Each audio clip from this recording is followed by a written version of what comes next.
Astaghfirullah. Innal hamdalillah nahmaduhu wa nasta'inuhu wa nastaghfiruh wa na'udzu billahi min shururi anfusina wa sayyiati a'malina. Man yahdihillahu fala mudhillalah wa man yudlil fala hadiyalah. Asyhadu an la ilaha illallah wahdahu rabbi la syarika lah wa asyhadu anna Muhammadan abduhu wa rasuluhu alladzi la nabiyya ba'dah. Faqala Allah azza wa jalla fi muhkami tanzilihi ba'da a'udzu billahi minasy syaithanir rajim. Ya ayyuhalladzina amanu taqullaha haqqa tuqatih wa la tamutunna illa wa antum muslimun. Fa inna asdaqal hadithi kitabullah wa khairal huda huda Muhammadin sallallahu alaihi wasallam wa syarral umuri muhdatsatuha wa kullu muhdatsatin bid'ah wa kullu bid'atin dhalalah wa kullu dhalalatin finnar. Ajaranillah wa iyyakum minal bid'i wad dhalalati wan nar. Ma'asyiral muslimin, jamaah Jumat rahimakumullah. Sebelum khatib menyampaikan khutbahnya, biasa khatib memberikan nasihat untuk khatib pribadi dan tentunya jamaah sekalian. Usikum wa nafsi bitaqwallah. Marilah kita senantiasa meningkatkan takwa kita di hari Jumat ini dengan senantiasa memperbanyak salawat kepada Nabi sallallahu alaihi wasallam. Allahumma salli ala Muhammad wa ala alihi wa sahbihi wa sallam ajmain. Ma'asyiral muslimin yang dimuliakan Allah Subhanahu wa taala. Pada khutbah kali ini khatib akan menyampaikan sebuah amalan yang memiliki rahasia pengaruh yang sangat dahsyat tentunya dalam kehidupan dunia yang fana ini. Amalan yang paling mulia tentunya dalam rangka mendekatkan diri kepada Allah Subhanahu wa taala. Bahkan amalan ini sekalipun kecil tetapi berpahala dan pengaruh besar dalam kehidupan dunia. Bahkan amalan ini betapa banyak karenanya orang-orang yang mendapatkan nikmat Allah, dan betapa banyak kesulitan-kesulitan dirubah menjadi sebuah kebahagiaan. Bahkan karenanya doa-doa dikabulkan dan diijabah Allah Subhanahu wa taala. Dan Allah Subhanahu wa taala tanamkan perasaan cinta dan kasih sayang kepada para pelakunya. Bahkan bisa menghilangkan permusuhan dan mendatangkan kecintaan dan persaudaraan. Amalan apa ini begitu tingginya di hadapan Allah Azza wa Jalla? Amalan ini adalah sedekah. Sedekah adalah amalan yang memiliki keajaiban yang luar biasa. Maka khutbah kali ini saya akan menyebutkan poin atau 10 poin tentang keajaiban sedekah. Yang pertama, kalau Anda ditanya, maukah Anda masuk neraka? Saya yakin semua orang mengatakan tidak akan mau dimasukkan ke dalam neraka, karena tahu neraka itu panas. Lalu bagaimana caranya seseorang itu bisa selamat dari neraka? Bahkan dengan amalan yang kecil orang bisa diselamatkan dari neraka. Apa itu? Bersedekahlah.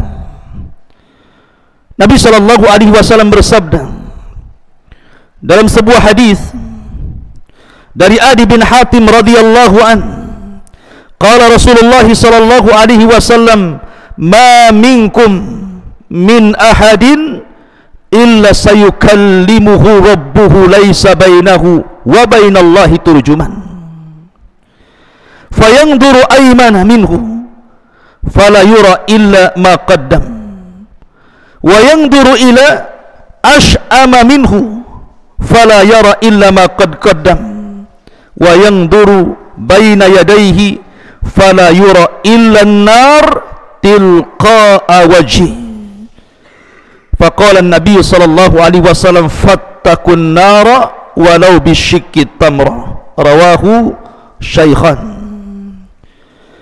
Kata Nabi sallallahu alaihi wasallam, tidaklah seorang di antara kalian kecuali akan diajak bicara Allah, di mana antara kalian dengan Allah tanpa ada penerjemah, langsung kita berdialog dengan Allah Azza wa Jalla. Kemudian orang ini akan melihat ke arah kanan, maka tidak dilihat kecuali apa yang sudah dilakukan dari kebaikannya. Kemudian dia pun mengarah ke arah kiri, sama, tidak dilihat kecuali apa yang dilakukan dari balasan keburukannya. Kemudian dia menghadap ke depan, rupanya di hadapannya neraka yang siap menerkamnya. Maka Nabi SAW mengatakan, takutlah kepada Allah dari neraka, walaupun dengan bersedekah separuh butir daripada kurma. Lihat ma'asyiral muslimin yang dimuliakan Allah Azza wa Jalla. Nabi SAW tidak mengatakan sekeranjang kurma. Nabi SAW tidak mengatakan satu truk kurma. Tapi Nabi SAW mengatakan hanya separuh dari potongan satu butir kurma. Artinya bahwa terkadang sedekah yang nilainya sedikit tapi bisa menjadi penyelamat api neraka. Maka bersedekahlah. Boleh jadi ada satu sedekah kita ini yang diijabah oleh Allah Subhanahu wa ta'ala, dengan sebab itulah kita dibebaskan dari api neraka. Ini yang pertama. Yang kedua, kalau anda melakukan maksiat kepada Allah Azza wa Jalla, terkadang ada maksiat-maksiat itu Allah Subhanahu wa ta'ala akan murka kepadanya. Dan terkadang gara-gara orang melakukan kemaksiatan, terkadang orang jadi putus asa karena ketakutan Allah Subhanahu wa ta'ala akan mengadab dirinya. Maka bagaimana caranya supaya Allah Subhanahu wa ta'ala tidak mengirimkan murka dan amarahnya kepada kita lantaran kemaksiatan-kemaksiatan yang kita lakukan? Maka kata para ulama, bersedekahlah. Kalau ada orang yang mengatakan, bagaimana mungkin dengan bersedekah sedikit bisa mencegah murka Allah, sementara dosa yang kulakukan itu teramat sangat banyak? Maka perhatikan sabda Nabi SAW. Nabi SAW bersabda, inna sadaqatas sir tudfi'u ghadaba rabbi tabaraka wa ta'ala. Sesungguhnya sedekah yang dilakukan tanpa sepengetahuan manusia, sembunyi-sembunyi, apakah sedekah banyak ataukah sedikit, itu bisa mencegah kemurkaan Allah Subhanahu wa ta'ala. Bahkan dalam hadis yang lain, was-sadaqatu tudfi'ul khati'ata kama yudfi'ul ma'un nara. Dan sedekah itu bisa menghilangkan semua dosa seperti air bisa memadamkan api. Kemudian yang ketiga, apakah anda mau diberikan tempat yang sangat layak kelak di padang mahsyar, di bawah arsy Allah Subhanahu wa ta'ala, di mana ketika Allah Subhanahu wa ta'ala dekatkan matahari 1 mil di atas kepala, kemudian orang pun berkeringat dan keringatnya menjadi lautan bagi badannya. Ada yang tenggelam selutut, ada yang tenggelam sepusar, ada yang tenggelam sedada, bahkan ada yang tenggelam seluruh badannya dengan keringatnya. Tapi di sana ada satu tempat yang orang tidak mungkin tenggelam dengan keringatnya, karena ada naungan arsy Allah Subhanahu wa ta'ala. Apakah anda ingin mendapatkan tempat di mana anda mendapatkan naungan arsy Allah Subhanahu wa ta'ala? Tentu jawabannya, ya, saya ingin mendapatkan tempat itu. Lalu bagaimana caranya? Caranya dengan cara bersedekah. Nabi SAW bersabda, sab'atun yudhilluhumullahu fi dhillihi yawma la dhilla illa dhilluh. Ada 7 kelompok yang akan mendapatkan naungan arsy Allah Subhanahu wa taala di hari yang tidak ada naungan kecuali naungan Allah. Salah satunya Nabi SAW mengatakan, wa rajulun tasaddaqat biyaminihi la tu'lam shimaluhu. Seorang laki-laki yang bersedekah dengan tangan kanannya sampai tangan kirinya tidak tahu. Bahkan dalam hadis yang lain Nabi SAW mengatakan, kullum ri'in fi dhilli sadaqatihi yaumal qiyamah. Setiap manusia akan mendapatkan naungan di atas kepalanya karena sedekahnya kelak pada hari kiamat. Bahkan ketika manusia sedang diputuskan putusan mereka, orang-orang yang bersedekah ini sambil menunggu putusannya tetap mendapatkan naungan Allah Azza wa Jalla dari arasy-Nya. Sebagaimana hadis yang lain Nabi SAW mengatakan, kullum ri'in fi dhilli sadaqatihi yaumal qiyamah hatta yufsal bainan nasi. Kata Nabi SAW, setiap manusia berada di naungan sedekahnya sampai manusia mendapatkan keputusan Allah Subhanahu wa taala pada hari kiamat. Bahkan yang lebih ajaib daripada keajaiban sedekah yang nomor 4, ma'asyiral muslimin yang dimuliakan Allah Azza wa Jalla, saya kira setiap anda, saya atau siapapun tidak hendak berkeinginan diberikan musibah oleh Allah Azza wa Jalla. Tapi terkadang musibah itu datang tanpa pemberitahuan, dan terkadang musibah itu juga datang sekonyong-konyong tanpa ada persiapan. Betapa banyak orang-orang yang kemudian diberikan musibah penyakit, musibah kefakiran, musibah kemiskinan, musibah perceraian, musibah kematian, dan musibah-musibah yang lainnya. Itu bukan karena keinginan, tapi terkadang takdir Allah Subhanahu wa taala yang menentukan musibah itu jatuh kepada kita. Dan kalau seandainya seseorang harus berangan-angan, tentu orang itu tidak mau diberikan musibah oleh Allah Subhanahu wa taala. Maka kita tahu bahwa ada perkara-perkara yang kita bisa lepas daripada musibah atau mencegah musibah sebelum datangnya. Apa itu? Bersedekahlah. Ada sebuah nasihat yang sangat menarik dari Nabi Allah Yahya alaihi salatu wassalam kepada Bani Israel. Ketika itu Yahya alaihi salatu wassalam diberikan 5 wasiat untuk diamalkan dirinya dan didakwahkan kepada Bani Israel, dan diamalkan Bani Israel. Kemudian dia telat menyampaikannya. Maka Isa bin Maryam yang merupakan kerabat daripada Yahya mengatakan, ya Yahya, bukankah Allah Subhanahu wa taala memberikan 5 wasiat kepadamu untuk disampaikan kepada Bani Israel? Kalau engkau tidak hendak menyampaikannya, biar aku yang akan menyampaikannya. Maka Yahya alaihi salatu wassalam mengatakan, aku takut kalau seandainya engkau yang menyampaikannya, Allah akan adab diriku. Maka Yahya pun mengumpulkan seluruh Bani Israel. 5 dari wasiat Allah itu, salah satunya, wa amurukum bis sadaqati, aku perintahkan kalian untuk bersedekah. Kemudian beliau mempermisalkan, fa inna mathala dzalika kamathali rajulin asarahul adu fashaddu yadayhi ila unuqi wa qaddamuhu liyadribu unuqahu faqala hal lakum an aftadiya nafsi minkum faja'ala yaftadi nafsahu minhum bil qalili wal kathiri hatta fakka nafsahu. Kata Yahya ibn Zakaria mengatakan, permisalan sedekah itu seperti permisalan seorang laki-laki dalam peperangan kemudian ditangkap oleh musuh dan jadi budak. Kemudian dirantai tangannya, diikat sampai ke lehernya, kemudian dihadapkan kepada musuhnya dan hampir-hampir memenggalnya. Ketika pedang hendak memenggal kepalanya, dia pun mengatakan kepada musuhnya dan mengatakan, maukah kau lepaskan diriku dengan kuberikan sesuatu yang sedikit ataupun yang banyak, yang penting lepaskan diriku. Maka kemudian musuhnya mengatakan ya. Maka dia pun memberikan sesuatu, akhirnya dilepaskannya. Inilah permisalan sedekah. Terkadang ada orang sudah ditakdirkan oleh Allah Azza wa Jalla akan ditimpakan musibah, tapi kemudian dia tebus dengan sedekahnya, baik sedikit ataupun banyak, sehingga kemudian Allah Subhanahu wa taala mendengar doa-doa kita.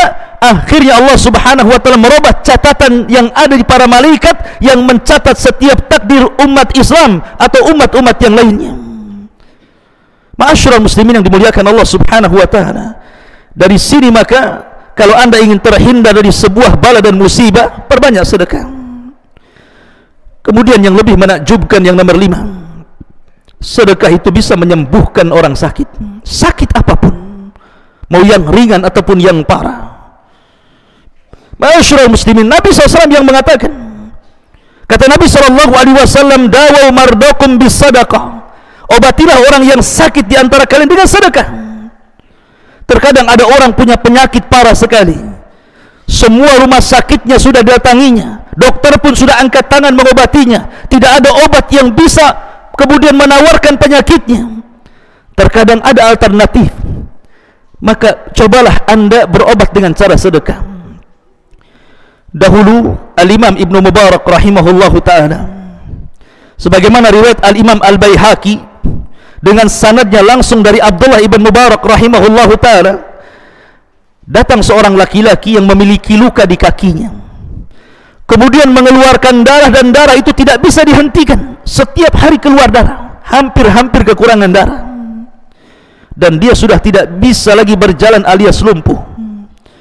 Dia datang kepada Abdullah ibn Mubarak rahimahullahu ta'ala dan mengatakan, ya Aba Abdurrahman, qurhatun kharajat fi rukbati mundu sab'a sinin wa qad alajtu bi anwa'il ilaj wa sa'altul atibba falan antafi'u bihi.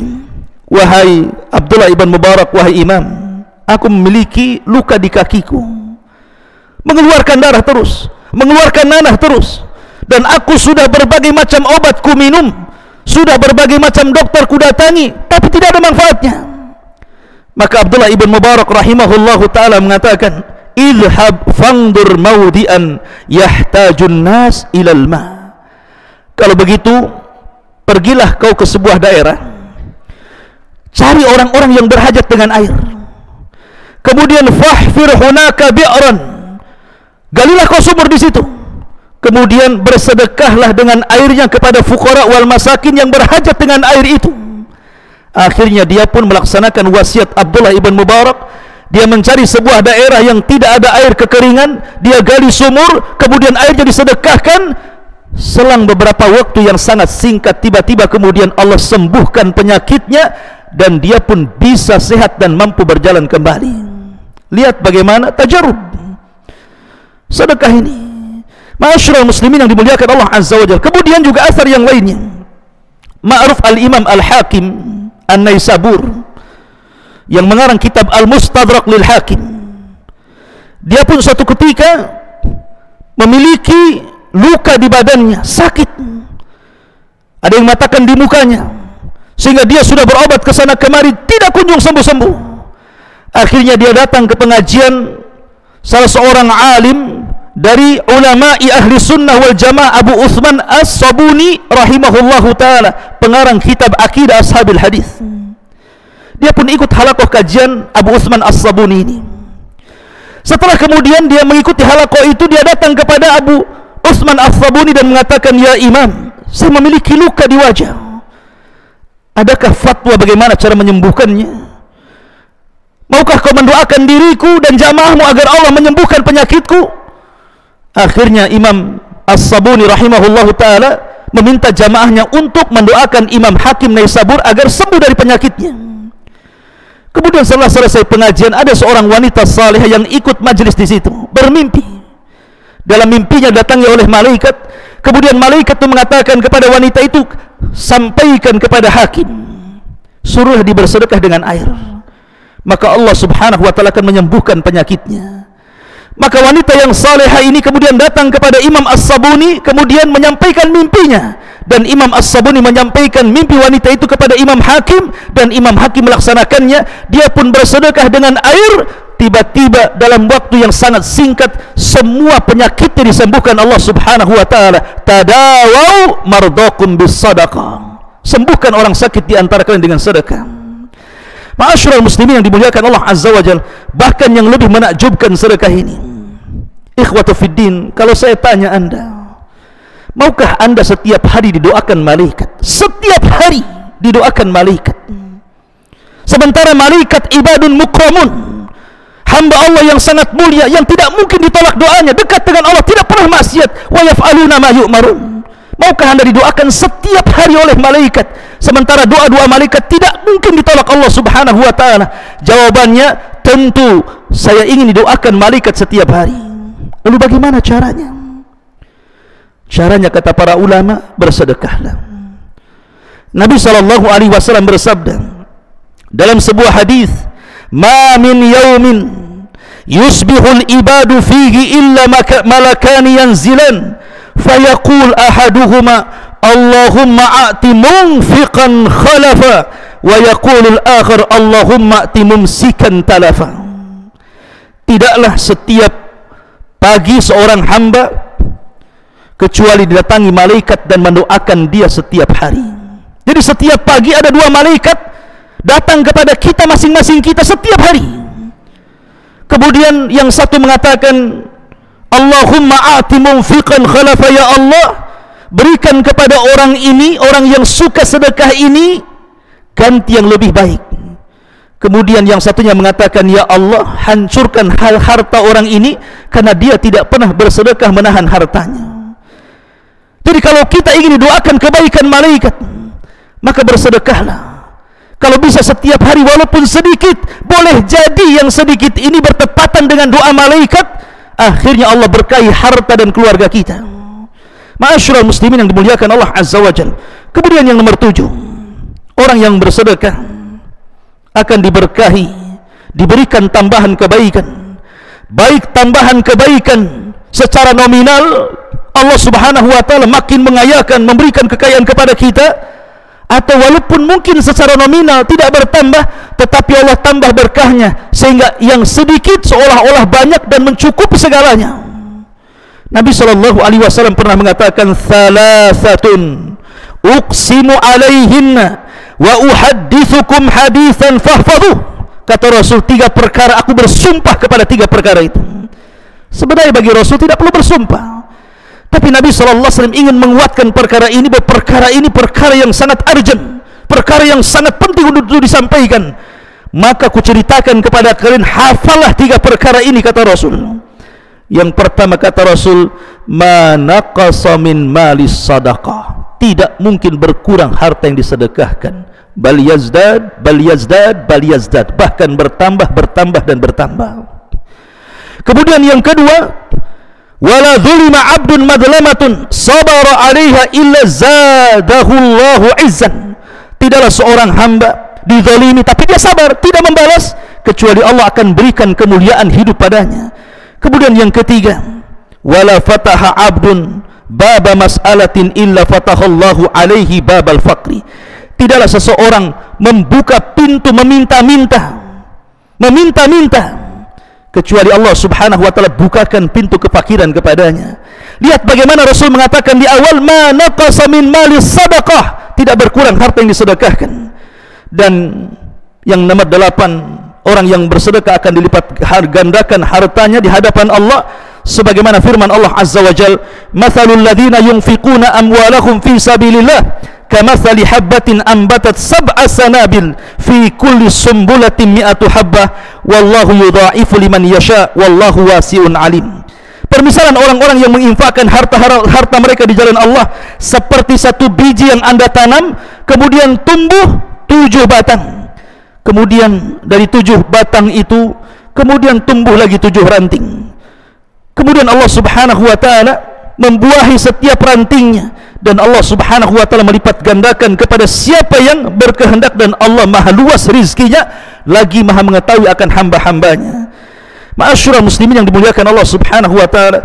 Kemudian yang nomor 9, sedekah bisa melembutkan hati. Bukankah Rasul yang mengatakan, idza aradta an talina qalbaka fa'at imil miskin wamsah ala ra'sil yatim. Apabila engkau ingin melembutkan hati, sedekahi orang-orang fuqara wal masakin, usap kepala anak-anak yatim, maka hati anda akan lembut. Dan yang terakhir, sedekah akan menempatkan kita di pintu-pintu khusus di sorga. Kalau anda ditanya, maukah anda berada di pintu sorga? Kita katakan mau.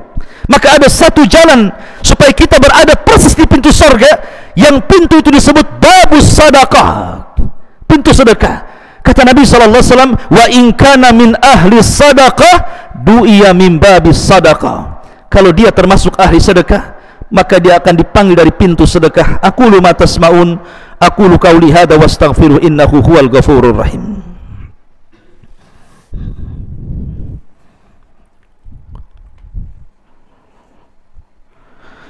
Bihamdillah wassalatu wassalamu ala rasulillah wa ala alihi wa sahbihi wa mawalah wa la hawla wa la quwata illa billahi wa ba'du.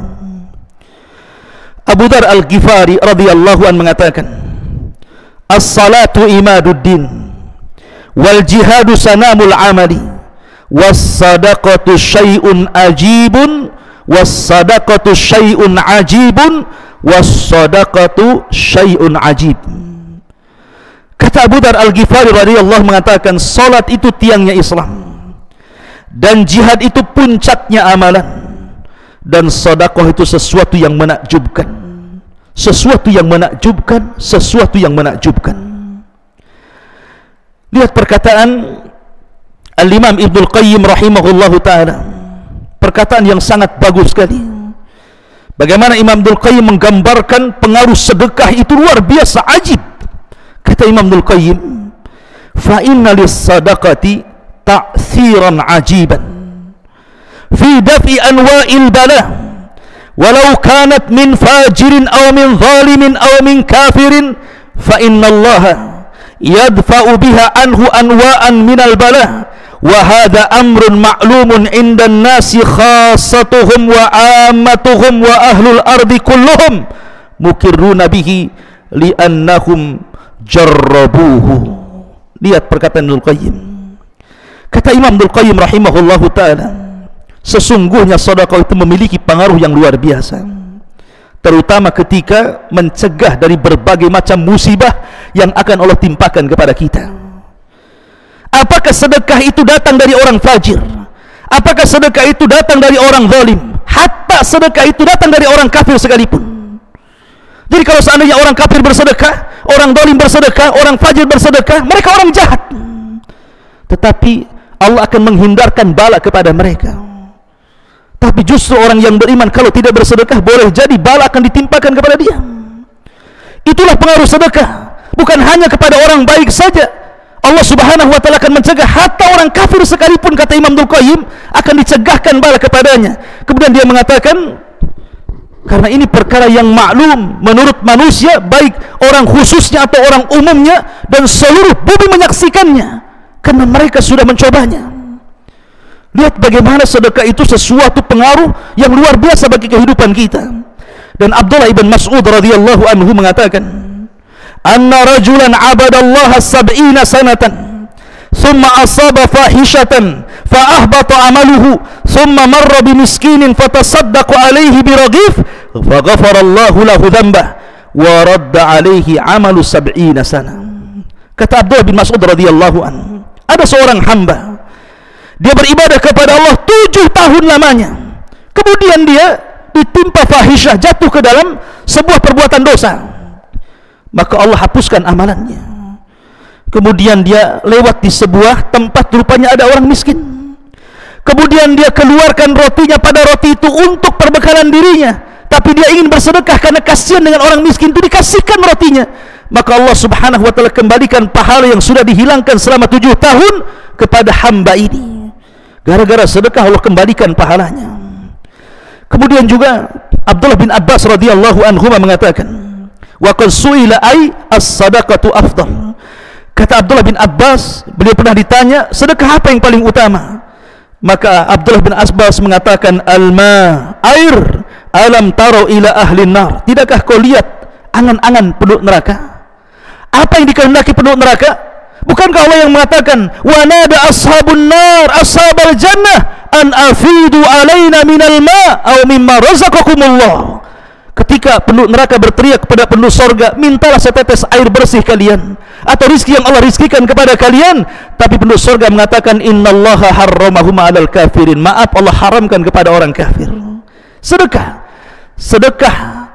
ini sesuatu yang sangat ajaib sekali pengaruhnya di dunia ataupun di akhirat. Mudah-mudahan kita termasuk dari orang-orang yang mutasaddiqun, orang-orang yang senantiasa bersedekah, sehingga Allah Subhanahu wa taala memberikan banyak keutamaan yang sudah saya jelaskan di khutbah kali ini. Innallaha malaikatahu yusalluna 'alan nabi ya ayyuhalladzina amanu sallu 'alaihi wa sallimu taslima. Allahumma ighfir lil muslimina wal muslimat wal mu'minina wal mu'minat al ahya'i minhum wal amwat innahu qaribun mujibud da'wa ya qadiyal hajah. Rabbana atina fid dunya hasanah wa fil akhirati hasanah wa qina adzabannar. Wa sallallahu ala nabiyyina Muhammad walhamdulillahi rabbil alamin. Qumu lis salatil jum'ah rahimakumullah.